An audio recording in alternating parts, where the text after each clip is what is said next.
Bien, donc il me revient, moi, la charge de vous présenter des éléments de contexte, en gros un état des lieux entre présent et futur. Premier élément de présentation un peu générique, c'est tout simplement le climat actuel. Alors pourquoi est-ce que c'est important? C'est que souvent quand on parle de Dordogne 2050, vous avez entendu tout à l'heure qu'on a parlé de Garonne 2050, de Adour 2050, on ne parle pas que des fleuves et des exutoires à la sortie, en fait on parle de territoire. Donc les cartes qu'on vous présente, ce sont déjà des cartes qui présentent un espace et pas un linéaire. Et c'est un point extrêmement important.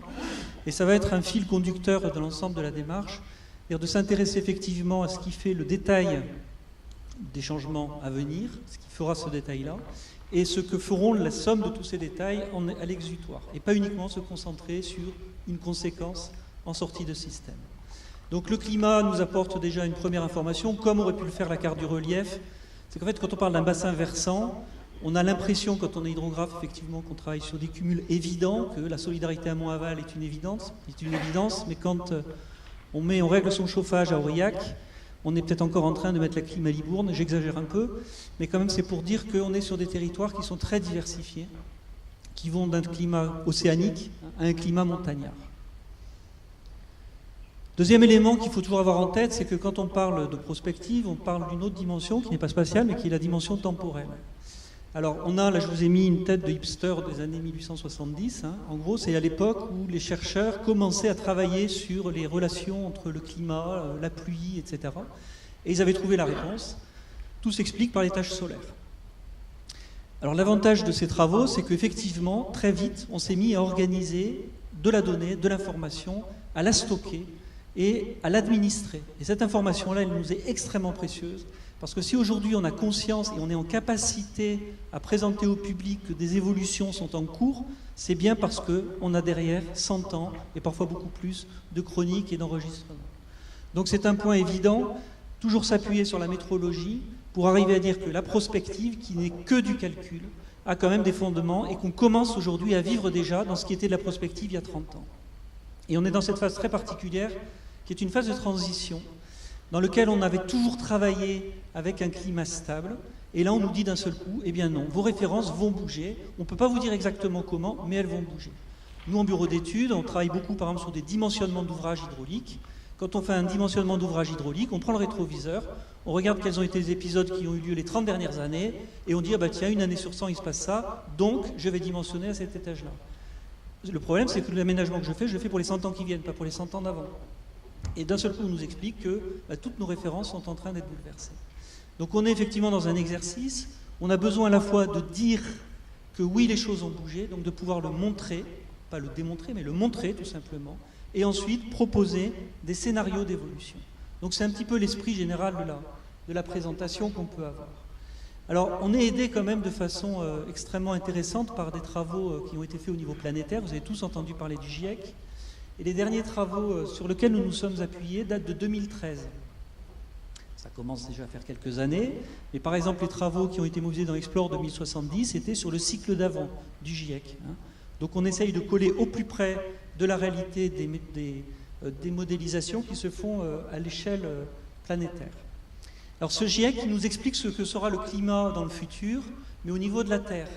Il ne nous parle pas des EISI. Et pourtant, vous avez pu voir à l'entrée que j'avais réussi à vous produire des graphes qui vous expliquaient combien il y aurait de nombre de jours de chauffage en 2075. Alors, ce qu'il se passe, c'est qu'on passe d'une évolution climatique qui dépend de grands mouvements sociaux planétaires, notamment ceux qui sont générateurs de gaz à effet de serre, et ensuite on rentre dans ce qu'on appelle une réduction d'échelle.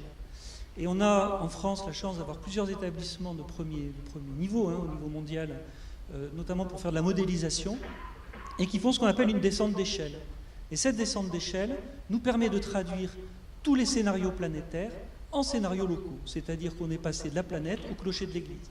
Et c'est bien ce qui va faire la valeur particulière du diagnostic et de l'information qu'on a pu construire, c'est d'être toujours au plus près et de parler d'Aurillac, comme on va pouvoir parler de Libourne, avec les spécificités de Libourne et les spécificités d'Aurillac, et pas une grande moyenne à l'échelle du bassin de la Dordogne. Pour nous, c'est une entrée tout à fait essentielle. Alors, il y a plusieurs choses qui ont été proposées par le GIEC. Il y a eu 4 scénarios qui ont été proposés notamment, avec, vous le savez, des accroissements plus ou moins importants de gaz à effet de serre, donc avec des effets radiatifs.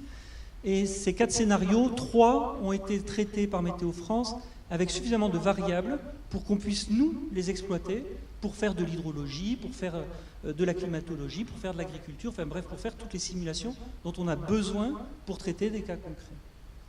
Alors ça, c'est un premier élément de présentation. Le prochain rapport du GIEC, c'est important de le savoir, aura lieu en 2022. Donc ils sont en train de commencer à préparer des analyses, etc. Mais on est dans une phase où n'attendez aucune projection nouvelle dans la phase qui sépare, donc 2013-2022. Il faut s'habituer à ces cycles, mais il faut imaginer que derrière, la complexité des modélisations qui sont en cours. Donc la seule information tangible dont nous disposons aujourd'hui a été établie, je rappelle, sur des hypothèses de 2013, elle-même appuyée en fait sur des connaissances qui étaient beaucoup plus anciennes. Et on voit, quand on regarde tous les changements qui se passent, les bouleversements qui se passent à l'échelle de la planète, l'Inde qui passe devant la France, etc., tout ça fait que ces scénarios-là sont en train d'être bousculés. Et puis finalement, il y a une des trajectoires qui avait été envisagée, qui est peut-être plus probable que les autres. Alors, nous, on est obligé de partir quand même sur des éléments, mais vous verrez que dans certains graphes, on a essayé quand même de montrer ce qu'on connaissait du passé. Et il se trouve, notamment sur les aspects thermiques, on est plutôt sur un graphe qui privilégierait un scénario plutôt pessimiste. J'entends par pessimiste une augmentation de température trop rapide. Je réexplique cette notion de différence parce qu'elle est importante. Vous avez une introduction. En introduction, l'Agence de l'eau vous a présenté ce qui se passe à l'échelle du bassin Adour-Garonne. On a des grands bilans qui sont posés à grande taille. Je le redis, par exemple ici, vous avez les illustrations qui sont faites. Vous avez le bassin de la Dordogne est représenté par, pour tous les aspects quantitatifs, par 5 points de calcul. La carte qui est à droite vous montre exactement la même information, mais qui est répartie, elle, sur une superficie qui est beaucoup plus fine. Donc c'est l'évolution notamment de l'aspect hydrologique, et c'est fait à une échelle maillée, qui est celle qui est présentée ici. Chaque maille est séparée, chaque point est séparé de points voisins de 8 km. Donc on peut travailler à ces échelles-là, sans trop fantasmer sur la précision du calcul, je le rappelle. Mais l'immense avantage, c'est que quand même, on arrive à rebouger les grandes lignes et les grands déplacements climatiques. Et on va voir que ça a de l'importance quand on parle justement de climat montagnard, de climat océanique ou de climat médian. Deuxième élément important, c'est que quand on parle de période, c'est toujours assez compliqué. En hydrologie et même dans la réglementation aujourd'hui, quand vous parlez par exemple du module des cours d'eau, valeur administrative très importante pour définir des débits réservés, il est écrit sur la plus longue période possible. Mais que signifie le module d'un cours d'eau sur une période qui commence en 1914 ? Aujourd'hui, ça n'est plus la réalité d'aujourd'hui. Donc ces notions de séquençage du temps par rapport au climat sont aussi des variables dont l'administration ne sait pas trop quoi faire à l'instant T. Nous, on est libre, on n'est pas l'administration, donc on a décidé de façon très unilatérale de découper le temps en plusieurs parties qui font à peu près la même durée. On a besoin, nous, de travailler sur une trentaine d'années consécutives pour être sûr d'avoir des années humides et des années sèches. Et c'est sur ces années-là qu'on arrive à faire de la statistique. Le climat dit contemporain, on le fait démarrer, nous, dans les années 80. Alors ça, c'est un point important qui est confirmé pratiquement partout au niveau national. Enfin, moi, j'ai travaillé sur les premiers signaux de ce changement-là. Ça s'est passé quelque part autour du 15 mars 1985. La Terre a commencé à se réchauffer. Mais c'est à peu près à ce moment-là qu'il s'est passé quelque chose. Et effectivement, on le retrouve. Parfois c'est 84, parfois c'est 86. Mais l'ordre de grandeur, il est là, milieu des années 80. Et depuis cette période-là, on voit qu'on est rentré dans un cycle avec des tendances. Difficulté, c'est que ces années-là sont aussi les années où on a des bouleversements dans l'usage du sol, notamment le développement de l'irrigation. Tout est brouillé, qui est responsable de quoi? Et la grande difficulté qu'on a aujourd'hui, c'est d'être capable de transformer les signaux hydrologiques, notamment, puisque ça fait partie du sujet quand même assez central, en les découpant en sous-ensembles. Qu'est-ce qui relève du climat? Qu'est-ce qui relève de l'usage?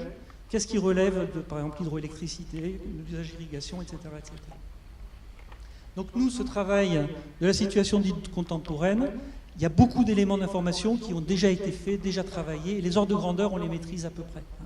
Notamment, je pense à des travaux qui ont pu être faits dans le cadre des études de plan de gestion des étiages, ou des travaux qui ont été faits sur la naturalisation des débits hydroélectriques, issus à la sortie des chaînes hydroélectriques. Tout ça nous est utile.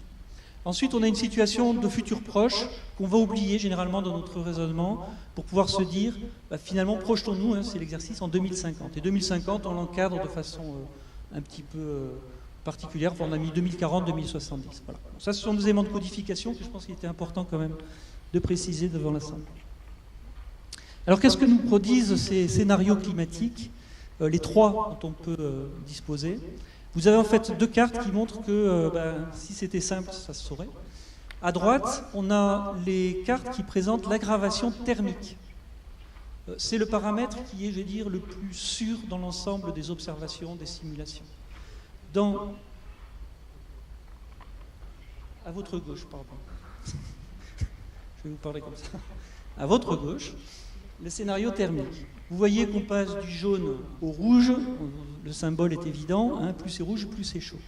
Bon, ce qu'il faut retenir de cette carte-là, il y a beaucoup de nuances territoriales, mais on s'aperçoit qu'on a quand même un bassin versant qui, dans son ensemble, va effectivement évoluer de façon homogène, quel que soit le scénario des gaz à effet de serre.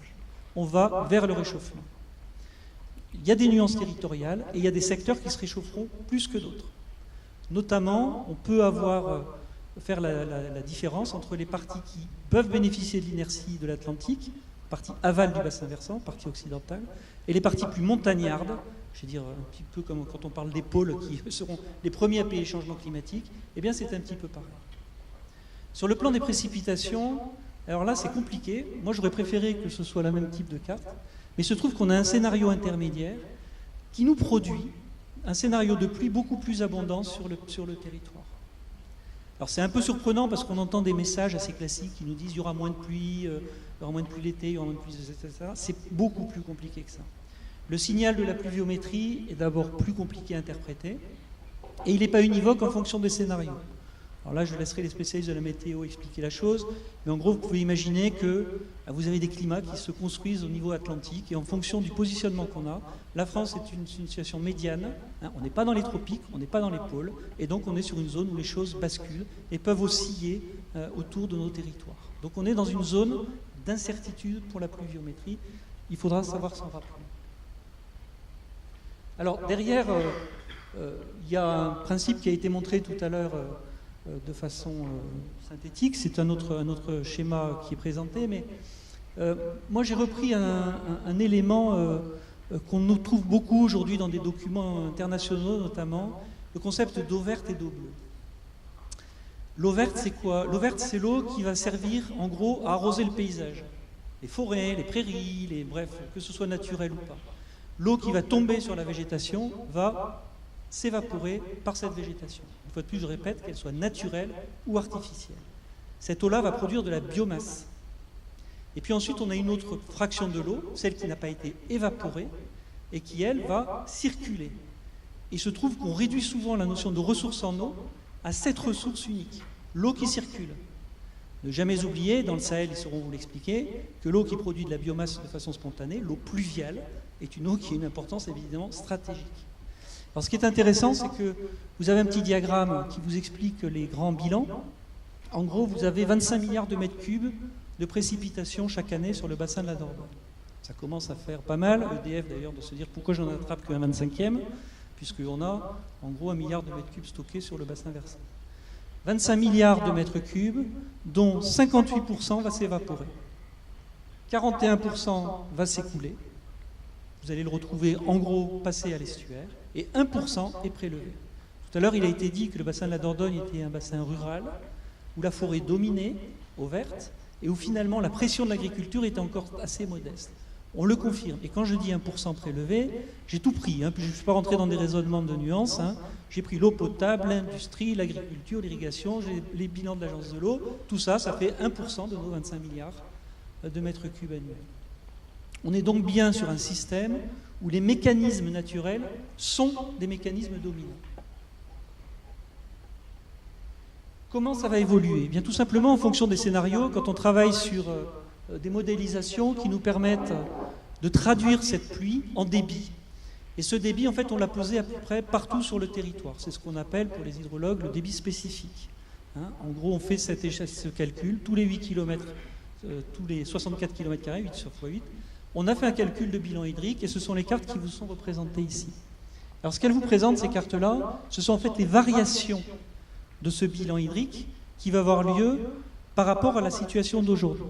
En jaune, on ne voit pas trop bien les échelles, mais ici tout en haut, on a moins 220 mm par an d'écoulement. Et quand on est dans des bleus, on a plus 100 mm d'écoulement. Donc très simplement, pour commencer du général pour revenir vers le particulier, le scénario où le premier scénario tout en réchauffement modéré, mais des pluies qui sont aussi tendanciellement à la baisse ou en léger équilibre, le bilan est négatif sur le plan des écoulements, il y aura moins d'eau demain. Le scénario complètement en bas où les températures sont très élevées, c'est celui où les températures sont le plus fortes, le bilan est fortement impacté par ce scénario.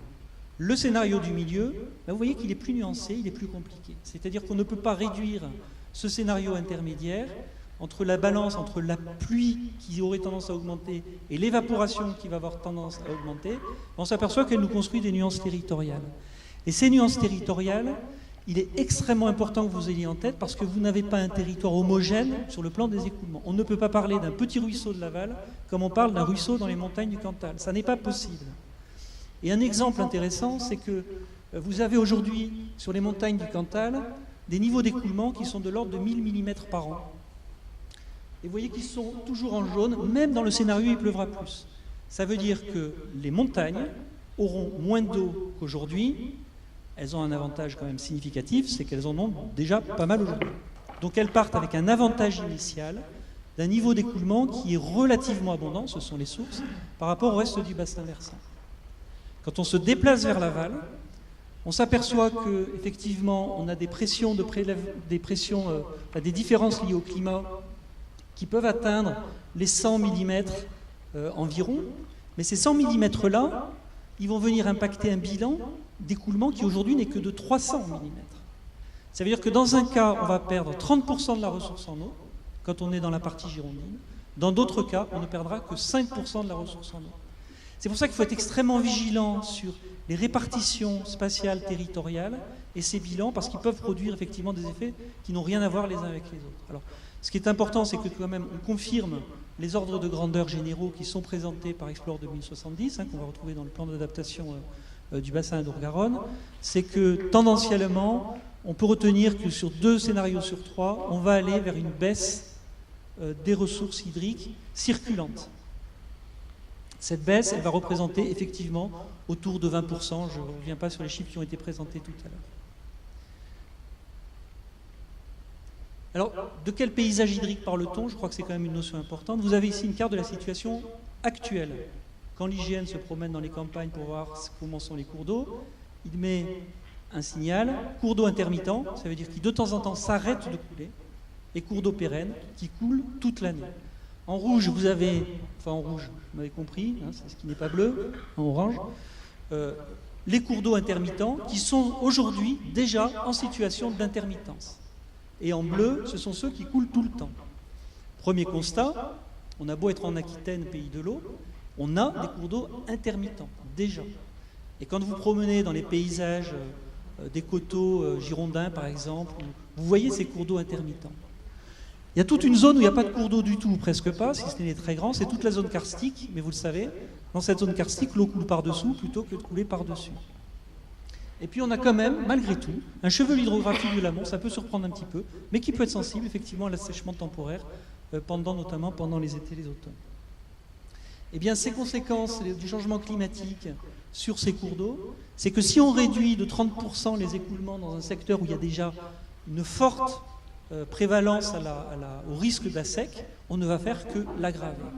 Et il faut bien avoir en tête que sur tout ce petit chevelu hydrographique, support d'une biodiversité très importante, mais aussi c'est celui qui irrigue le moindre de nos territoires au sens paysager, au sens milieu de réception pour nos rejets. Enfin tout ça, eh bien on va être dans une situation de vulnérabilité aggravée. Donc quel que soit le bilan qu'on constaterait au niveau de l'estuaire, il va manquer X millions de mètres cubes, dizaines de millions de mètres cubes. La vraie problématique territoriale, on va le retrouver au quotidien dans chacun des villages qui va se retrouver concerné sur ces territoires. Donc c'est une notion qui, je crois, est tout à fait essentielle à avoir en tête. Alors là, on a effectivement dans les enjeux quantitatifs, il y a des choses qui sont évidentes quand on parle de la Dordogne. C'est le rôle, le poids et le rôle de l'hydroélectricité qui sont en fait de très gros accumulateurs d'eau et donc de très gros régulateurs des régimes hydrologiques. Alors, dans l'analyse de cette régulation, on s'aperçoit que sur le plan saisonnier, en gros, les régimes généraux sont respectés aujourd'hui, mais qu'il y a des incidences, ça a été évoqué tout à l'heure, notamment sur des régimes instantanés, d'éclusés, etc., etc. Et puis on a aussi une incidence aujourd'hui qui ne se voit pas trop sur les étiages. Il y a des débits garantis au pied des grandes chaînes d'ouvrages, notamment sur Argentat. Et cette régulation-là fait que la Dordogne qu'Argentat devrait passer de temps en temps en dessous de 5 mètres cubes par seconde, eh bien ça fait plusieurs dizaines d'années qu'on ne l'a pas vue et qu'elle est toujours bloquée à 10 parce que réglementairement, on va tirer sur les stocks qui sont en amont.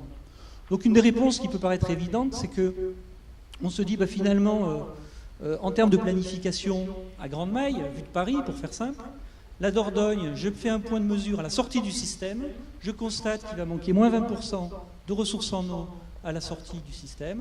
Moins 20%, ça fait quoi? Moins 20% de 30 mètres cubes secondes, qui est l'ordre de grandeur du débit objectif d'étiage à la sortie. Allez, on va dire autour de 20-30%. On nous dit l'été, autour de 10 mètres cubes par seconde. 10 mètres cubes par seconde pendant 2-3 mois, 90 jours, on va arriver à les trouver. 10 mètres cubes par seconde, c'est 1 million de mètres cubes par jour. Donc on va arriver à les trouver dans des stocks qui représentent à peu près 1 milliard. Donc on se dit problème réglé. Problème réglé, sauf que on n'est pas sûr déjà que le régime d'apport dans les ça serait obtenu de l'amont reste le même, on est même sûr du contraire, il va être affaibli. Donc, il va y avoir une compétition aussi sur l'usage de cette ressource, qui a d'autres fonctions. Et la difficulté, ça va être aussi que même si on a résolu le problème de l'axe principal, on n'aura pas résolu le problème de tout le système du chevelu hydrographique. Un exemple extrêmement concret. Vous avez ici une carte qui ressemble un petit peu à rien d'ailleurs, un confetti, voilà, merci pour l'expression. Donc dans ces confettis, vous avez deux types de confettis. Il y a ceux qui gagnent qui sont en bleu et ceux qui perdent qui sont en rouge. Il s'agit en fait d'une représentation dans laquelle on a travaillé sur toutes les stations d'épuration du bassin de la Dordogne, qui sont identifiées dans les bases de données de l'Agence de l'eau. Et dans chacune de ces stations d'épuration, on a des éléments d'information sur le niveau d'équivalent habitant traité, pour faire simple. Petite station d'épuration, on dit que c'est moins de 1000 habitants. Moins de 1000 équivalents habitants dans une station, ça représente un débit restitué. Tout à l'heure, Germinal Perrault disait on va arrêter de remettre de l'eau dans les rivières. 1000 équivalents habitants, c'est 4 litres par seconde. Et tous les points rouges, ce sont tous les endroits où les stations d'épuration rejettent dans des cours d'eau qui, en été, font moins de 4 litres par seconde. Donc on est dans une situation dans laquelle soit les stations d'épuration sont sur des cours d'eau qui ne coulent plus, soit ils sont dans des situations sur des cours d'eau où ils sont le cours d'eau. Et ça pose quand même des questions tout à fait essentielles et très concrètes. Comment est-ce qu'on intègre cette difficulté avec une exigence qui est évidente?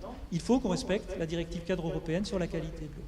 Donc en gros, il faut que les stations d'épuration respectent directement la directive cadre sur l'eau. On va avoir, dans un chantier comme celui-là, un vrai cadre de réflexion stratégique pour savoir comment on arbitre entre différentes fonctions du partage de l'eau, sachant que l'eau qu'on retrouve dans ces stations d'épuration peut venir parfois de très loin. Deuxième exemple qu'on va voir par exemple sur l'eau potable, que je n'ai pas présenté ici, mais baisse des ressources en eau. Il faut savoir, on a parlé du poids de la métropole bordelaise, je me suis amusé à faire un calcul en disant, mais si, en partant de mes bilans hydriques, je l'ai fait sur chaque commune. Combien la commune de Bordeaux reçoit d'eau? Alors, je n'ai pas pris Bordeaux, mais j'ai pris Bergerac. Que sur son territoire. Pas combien d'eau traverse la commune. C'est trop facile de prendre l'eau du voisin d'avant. Non, combien, si j'étais en autarcie totale, si chaque commune était une île et qui ne devait tenir compte que de ses propres ressources, quelle serait la situation de référence? Eh bien, vous retrouvez sur toute une couronne, qui est la partie, je sais pas, enfin, en gros la partie complètement aval, dans la zone d'influence de la métropole bordelaise, où la ressource en eau disponible sur les seules ressources naturelles spontanées qui tombent et qui ne viennent pas d'ailleurs, vous amène à des degrés de sécheresse. Vous avez moins de 1000 mètres cubes par habitant et par an, c'est-à-dire vous êtes dans une zone dite critique au niveau de la FAO. Ça veut dire qu'on est dans un système dans lequel on a évoqué tout à l'heure, et ça sera repris je pense par Alexandre Brun, des grandes tendances sur l'organisation du territoire. Ces tendances-là ne peuvent pas fonctionner si on n'a pas sécurisé la ressource en eau. Et sécuriser la ressource en eau d'une métropole millionnaire, c'est l'objectif. Ça veut dire coloniser les territoires périphériques, excusez-moi pour l'expression, pour aller valoriser une ressource en eau qui viendra forcément d'ailleurs. Donc cette interaction entre la partie aval et la partie métropolitaine et la dette qu'elle a vis-à-vis du grand bassin versant, c'est un sujet qui est intéressant, je pense, quand on parle de l'équilibre notamment économique des territoires et des retours qu'on peut en attendre. Autre élément intéressant, c'est qu'on nous dit aussi, finalement, on pourrait s'appuyer sur les ressources existantes. 30 000 plans d'eau recensés sur le bassin de la Dordogne. Alors ça peut être des plans d'eau qui dépassent à peine la taille d'une piscine olympique, ou ça peut être des choses très importantes. Mais en gros, il faut avoir en tête que, pour vous donner une idée, sur les surfaces en eau de tous ces plans d'eau, les 2/3 de ces surfaces appartiennent à des plans d'eau qui sont des petits étangs, des plans d'eau privés, des plans d'eau collinaires, et 1/3 de ces grands plans d'eau sont des retenues hydroélectriques. Donc quand on a une vision du territoire et des stocks d'eau, première approche, on se dit mais finalement on a des gros stocks. En fait on a quelques gros stocks et puis on a une foultitude de petits stocks. Alors ça pourrait peut-être être une réponse au problème précédent où j'ai dit que le problème c'était les petits cours d'eau et pas uniquement les gros. Donc il faut bien imaginer qu'on est dans une espèce de système de poupée russe où on a un grand système d'Ordogne avec des grosses retenues, mais on a aussi une multitude de petits systèmes de chevelures hydrographiques, avec aussi des interactions fortes avec un ensemble de toutes petites retenues. Comment est-ce qu'on va gérer cet équilibre-là, qui n'est pas simple? Il y a des problèmes qualitatifs, des problèmes d'interception des écoulements, et puis il y aura aussi demain des problèmes tout simplement de remplissage de ces retenues. En gros, moi quand j'ai commencé, je suis un peu vieillard sans doute, mais quand j'ai commencé mes études, on me disait, pour faire un plan d'eau, pour irriguer 1 hectare de maïs, il faut que tu bloques 2 hectares de bassin versant. Les agriculteurs comprendront la notion. Aujourd'hui, avec les mêmes éléments de connaissance qu'on a, je multiplie déjà par 2, en moins de 30 ans. Sinon, je suis sûr que je n'arriverai pas à remplir ma ressource en eau. Ça, c'est des grands ordres de grandeur d'ingénieurs. Dans le détail, il se passe des choses. Demain, on va encore passer un cap de plus. Donc on a en fait aujourd'hui une ressource distribuée partout, appropriée, et je dirais même privée dans l'essentiel, avec des menaces sur le remplissage et des incidences sur les écoulements. La question du partage de l'eau et de cette sécurité apparente qu'on a avec le stockage pose non seulement des questions d'hydrologie, mais aussi des questions de gouvernance de cette ressource en eau. Comment est-ce qu'on la réintègre dans une politique publique? Après, on a des éléments, je vous ai donné quelques exemples, parce que l'Atlas est assez important. On a d'autres éléments qui sont significatifs, c'est par exemple le cadre de vie.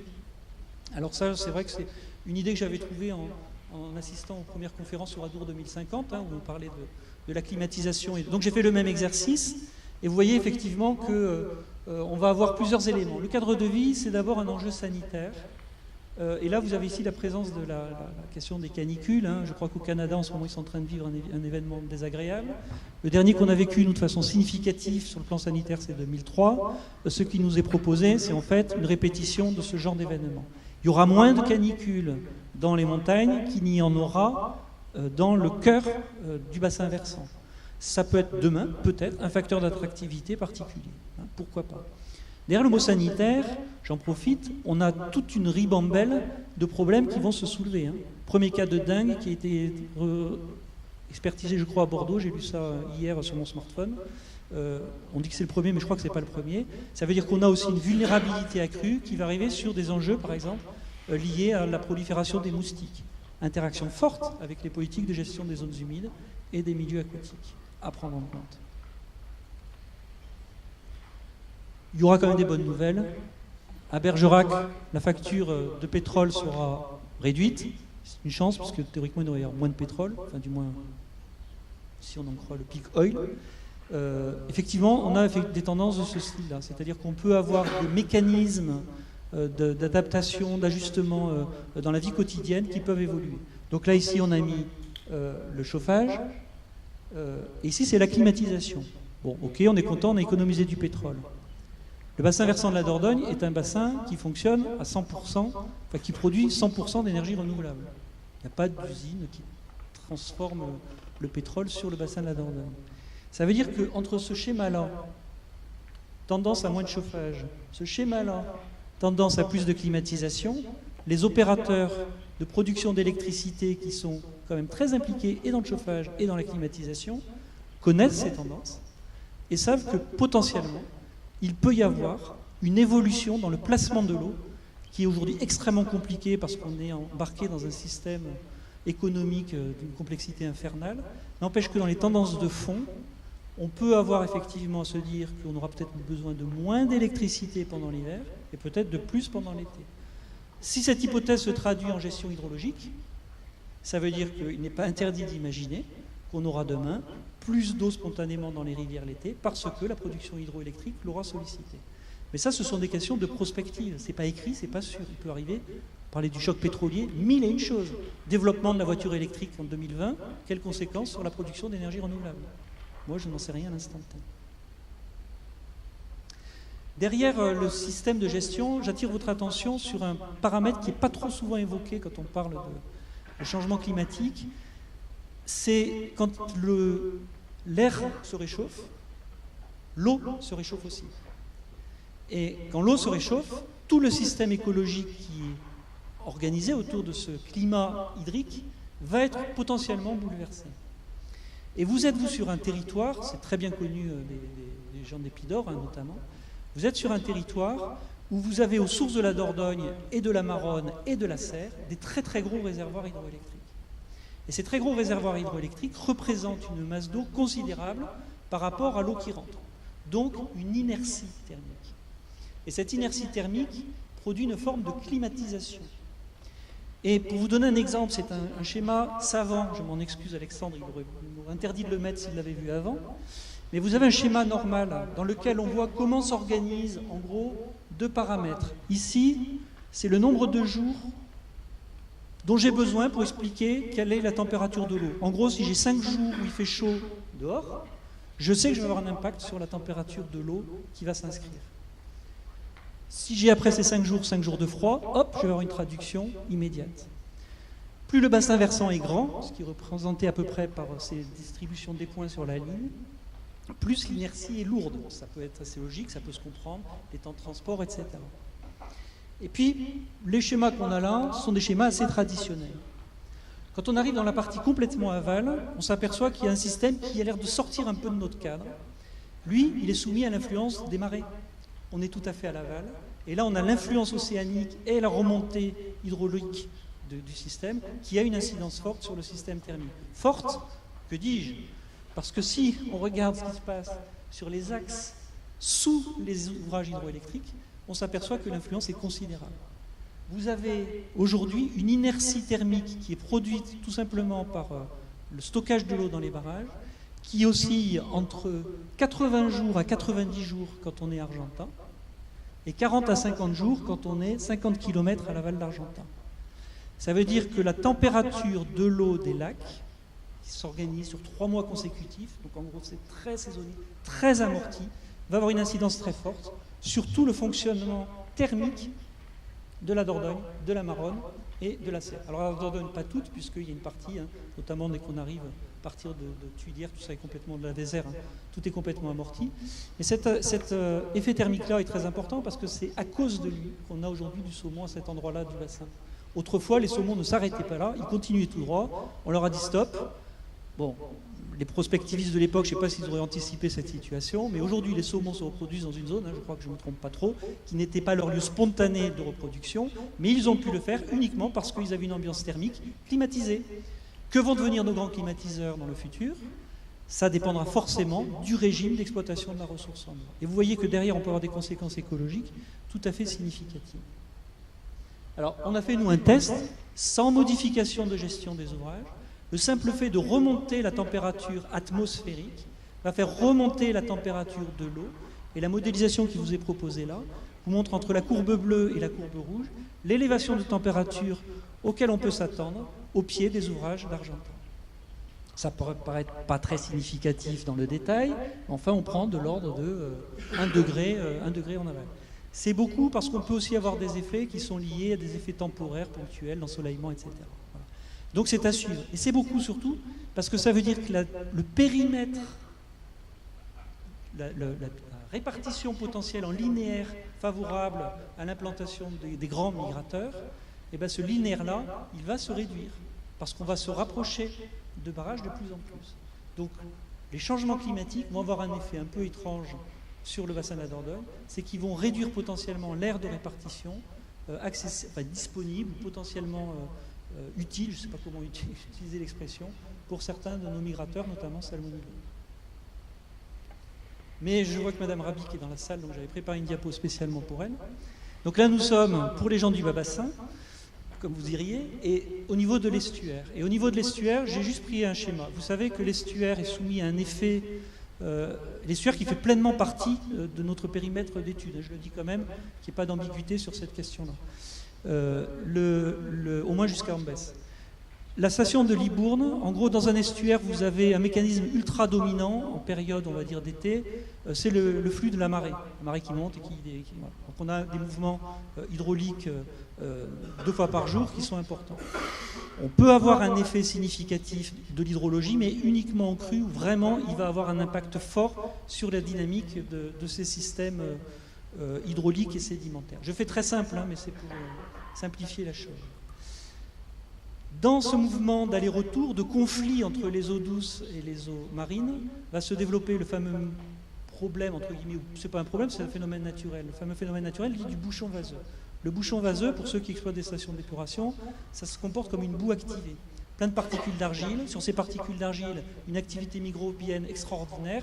Et la moindre molécule organique que vous injectez dans ce système-là va immédiatement se traduire par une consommation d'oxygène. Donc la position du bouchon vaseux est un élément très important sur le plan de la turbidité, certes, mais aussi sur le plan de la dynamique de l'oxygène. Vos collègues de Bordeaux en savent quelque chose, c'est un sujet majeur. Dans un système comme la partie estuarienne de la Dordogne, on n'a pas trop de problèmes aujourd'hui. On n'a pas trop de problèmes parce qu'il n'y a pas de grandes agglomérations. Il n'y a pas de flux de matière organique très significatif. Donc on se retrouve dans quelque chose qui va à peu près bien. N'empêche qu'il faut quand même être très vigilant. Imaginons par exemple que demain, il y ait de l'eutrophisation et du développement algal. C'est de la matière organique. Et elle se fera digérer dans ce bouchon vaseux. Donc on a un réacteur, et ce réacteur, il va fonctionner par rapport à une impulsion, celle de la matière organique, et puis un phénomène qu'on ne maîtrise pas, celui de la marée. Mais que va faire dessus le changement climatique? Eh bien, majoritairement, en augmentant la température atmosphérique, il va aussi augmenter de fait la température des eaux estuariennes. Et le graphe qui vous est représenté là vous montre le nombre de jours. Alors on a démarré en 1912. Le nombre de jours, chaque année, où la température a dépassé 25 degrés. Et quand on dépasse 25 degrés, on commence à rentrer dans une zone à risque pour les problèmes d'oxygène, parce que dynamique, etc., etc. Donc il faut qu'on soit quand même, oui je raccourcis, Roland, je finis, très vigilant, mais pour dire que cet enjeu-là, quand même, est un enjeu indirect des changements climatiques, mais qu'il faut quand même prendre en compte. Donc en gros, on a des enjeux piscicoles, des enjeux estuariens, et puis on a quand même un enjeu écosystémique global. Ça a été évoqué tout à l'heure avec la pyrale du Buis, par Benoît Vibeau, mais on l'a aussi dans nos cours d'eau. Et ces changements écosystémiques, probablement, seront les plus durs à comprendre et à anticiper. En gros, dans la Dordogne, vous avez 2 types de poissons migrateurs. Ceux qui arrivent par la nage, ils sont 8, et ceux qui arrivent en avion, ils sont 24. Sur une population de 56, je crois, on a pris le chiffre tout à l'heure, 56 poissons. Ça fait qu'à peu près aujourd'hui, la moitié des poissons qui peuplent les eaux du bassin de la Dordogne sont des poissons qui viennent d'ailleurs. On n'est qu'au début des changements. Pardon? Exogène, exactement. Tout à fait. Après, on a aussi d'autres sujets qui peuvent être vus favorablement ou défavorablement, et ce sera mon dernier exemple quand on a fini. L'extension, par exemple, du domaine de la vigne. Un exemple, aujourd'hui, je vous ai présenté une flèche qui est latérale, qui part de Bordeaux. Tout le monde sait qu'on fait de la vigne à Bordeaux. Des vignobles plus à l'est sont quand même globalement plus confidentiels en termes de représentation. Ce qui va se passer, c'est qu'il va y avoir 2 phénomènes. Il va y avoir un phénomène qui va être lié, et ça c'est la mesure qui vous le montre, à l'augmentation, au changement du climat pour la vigne. Il est connu, vous savez qu'on nous dit souvent les vendanges vont arriver de façon plus précoce. Le diagramme qui vous est présenté à gauche vous présente sur les points verts les mesures qui ont été faites sur un indice que connaissent bien les viticulteurs, je ne reviens pas dessus, très important pour le calcul de la maturation de la vigne et donc la qualité du vin. Et la qualité du vin, elle se détermine à la fois par un climat et par des cépages. Donc un climat frais comme on l'avait dans les années 60, on avait des cépages, des pinots noirs, etc. On a basculé progressivement dans des climats beaucoup plus tempérés, Cabernet Sauvignon, etc., Merlot. On est aujourd'hui, depuis quelques années, sur un climat tempéré chaud, et la prospective nous dit qu'on va être demain dans un climat très chaud. Le problème de l'adaptation de la vigne, c'est que c'est pas comme un maïs, on ne décide pas chaque année de changer de cépage. La vigne qu'on plante aujourd'hui, on la plante pour 10, 20, 30, 40, 50 ans. Donc on a typiquement une injonction qui nous est donnée par les changements climatiques en disant aux viticulteurs, vous devez adapter votre production, vos cépages, etc., à quelque chose d'ailleurs qu'on ne peut pas vous garantir. Donc c'est un sujet quand même qui est assez compliqué, avec des conséquences qui vont être très importantes, parce qu'on a ici représenté juste l'élément d'évolution topographique. À gauche, là, toutes les taches rouges, c'est le vignoble, aujourd'hui tel qu'il est représenté dans le bassin, donc essentiellement sur les départements de Dordogne et de Gironde. Et les traits, là, jaunes et bleus, correspondent à des limites climatiques, qui correspondent à l'extension de la vigne aujourd'hui. On les a projetés dans les traits pointillés en 2050. C'est-à-dire que les limites climatiques d'aujourd'hui pour la vigne, vous les voyez projetées ici, dans les années 2050. Avis à ceux qui veulent investir pour faire de la vigne du côté de Brive-la-Gaillarde. Voilà. Donc ça, c'est une question importante parce qu'on va avoir plusieurs phénomènes. Déplacement potentiel de certaines cultures, c'est tout à fait possible, mais aussi des nouvelles pratiques. Et quand on est sur une pratique où l'eau devient un problème, les réponses peuvent être par exemple de deux sortes. Je supprime les bandes enherbées qui font une concurrence. Vous imaginez bien les conséquences que ça pourrait avoir, par exemple sur le ruissellement et tous les effets qui se produisent sur des orages, etc. Ou alors j'irrigue, ce que font les viticulteurs de l'Aude aujourd'hui de façon très classique, et que commencent à faire les viticulteurs de la vallée du Rhône. En 2050, cette question va se poser. Et en fait, on est bien là sur un exemple un peu particulier d'adaptation d'une pratique agricole, à la fois sur la confiance qu'on donne à la prospective climatique et les stratégies d'adaptation qu'on peut avoir et tout ce que ça induit de façon générale. C'est une illustration de type de sujet qu'on traitera quand on traitera des sites, par exemple. Comment est-ce que dans une question comme celle-là, on la prend en charge et on peut proposer des éléments de réponse réfléchis, à froid, si j'ose me permettre cette expression.